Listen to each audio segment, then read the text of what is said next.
Here recently, I have been seeing several people post this on Facebook. The church does not determine what the Bible teaches. It is the Bible that determines what the church must teach. Well, if so, I have a couple questions. Let's get into it.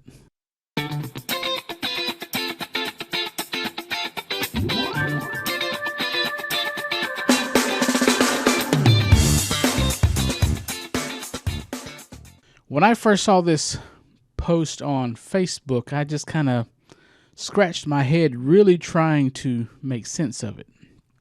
I immediately wanted to ask questions. And some of you watching this may be asking right now, well, what do you not understand about it? This is pretty straightforward. Well, actually, it's not. And in just a moment, I'll show you what I'm talking about. One of my Facebook friends posted this, and I began asking questions. I asked, "Which Bible are you referring to?" He replied, "King James," as I knew he was going to. I then asked, pre-1885 King James or post-1885 King James, or both? When I asked this, I knew there was a possibility he may not have known what I was referring to. So I wanted to prompt him by continuing. The only reason I ask is because the two are not the same. Now, a week or two later, I still haven't gotten a response, and that's really okay. I get it. Some people don't want to get caught up in what they think may turn into some kind of religious debate. Posting things online can get tricky. I get it. Trust me. However, posts like these is troubling to me because this is soundbite theology. This is just saying something that sounds good. I've been to all kinds of churches, listening to sermons, and pastors and preachers today have perfected the soundbite sermon. However, pastors and preachers quickly learn that substance is not for the masses, and they adapt. Okay, let's dig in. The church does not determine what the Bible teaches. It is the Bible that determines what the church must teach. The church equals people. I think we can all agree that the church is not a brick and mortar building, but the people or believers, right? As with my friend on Facebook, the Bible referred to is the 66-book Protestant Bible, Genesis through Revelation. So, this can also be read, people do not determine what the Bible teaches. It is the Bible that determines what the people must teach.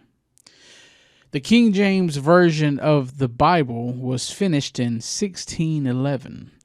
For 274 years, the King James Bible contained between its covers 14 more books than it does today. In 1885, books were removed. So, let's apply the framework of this Facebook post to historical reality and try to make some sense of it. In 1661, the King James Bible determined the church must teach concepts found within the Bible, which included the 14 books we know now as the apocryphal books. Before 1885, the Bible determined the church must teach the following things: almsgiving saves from death and purges away every sin, found in the book of Tobit. Purgatory and prayers for the dead. Second Maccabees. Judas Maccabeus offers sacrifices for falling soldiers, implying sins can be purged after death. In Baruch, 3:4, God hears the prayer of the dead of Israel. It also taught the preexistence of souls in the Book of Wisdom. And chapter 8, 19 and 20 suggest souls existed before entering bodies. Creation from pre-existent matter, also in the Book of Wisdom. God created the world out of formless matter. For 274 years, the Bible determined the church must teach these things. And I know any Protestant watching right now are probably cringing, and which is why these books were removed. But anyway, now the year 1885 has come along, and these 14 books are removed. Removed by who? God? Well, that's a tough argument. Was the Bible infallible after 1885 and not before? Well, good luck with that one. The reality is, people removed it. So now, from 1885 forward, I guess the Bible has determined that the church is not going to teach those things that it determined the church must teach for 274 years before. I can't make it make sense. Now, what does make sense is that this post just says something that sounds good. It's not supported by reality. It's soundbite theology. The church, or men, really did determine what the Bible taught. Even today, you, your pastor, or your particular belief system determines what the Bible teaches as interpreted. You see, historical reality can really be detrimental to presuppositional theology.